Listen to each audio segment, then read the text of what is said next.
Hey everyone, welcome back to my channel. So in this video we are going to learn about variables in Java.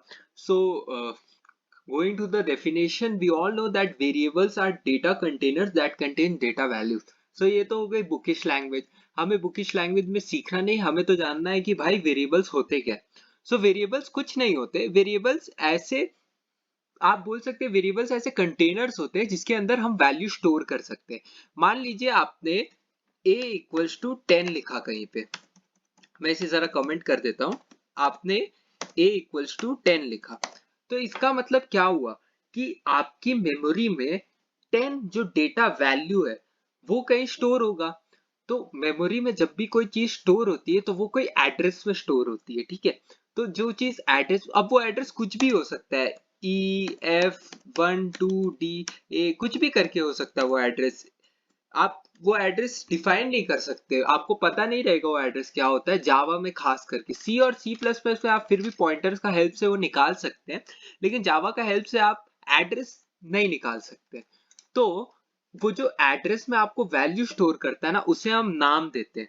उसे हम कोई सा भी नाम देते हैं जो हमें सूटेबल लगता है. सूटेबल इन द सेंस कि जो रेलेवेंट हो वो डेटा वैल्यू को लेके या एक्सप्रेशन को लेके. तो वेरिएबल से हमें ये समझ में आता है कि वेरिएबल्स कुछ नहीं है, बस एक नाम है जो कि डेटा वैल्यूज को दिया जाता है, जो कि मेमोरी में स्टोर होता है, इंस्टेड ऑफ कि हम वो एड्रेस यूज करके उस डेटा वैल्यू को एक्सेस करें. तो वेरिएबल्स आते हैं डेटा टाइप्स के साथ.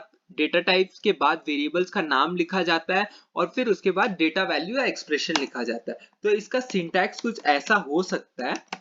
वेरिएबल्स का सिंटैक्स में हम लोग लिख सकते हैं जैसे डेटा टाइप, यहाँ आ गया आपका डेटा टाइप, यहाँ पे आ गया आपका वेरिएबल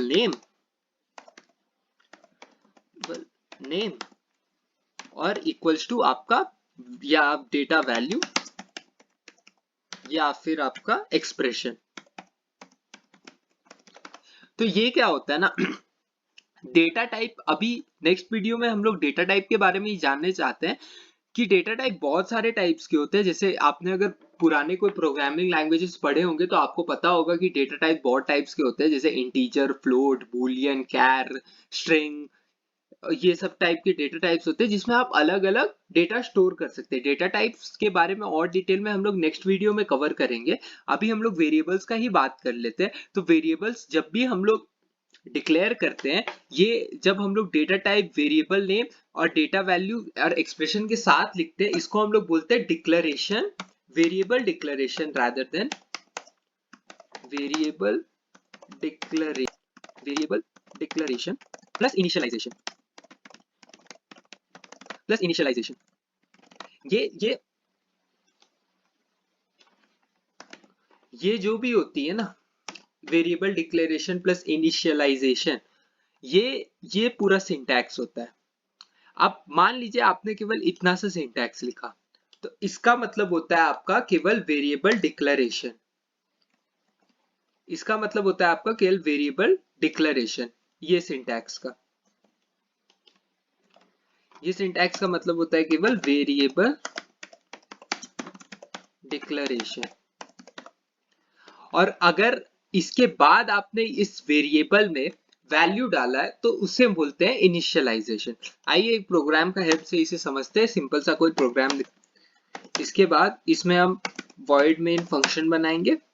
उसके बाद हम जैसे int a, एक वेरिएबल डिक्लेयर कर दिया और इसमें वैल्यू डाल दिया 10 और उसके बाद इसे प्रिंट कर देंगे a. अगर हम इसे रन करेंगे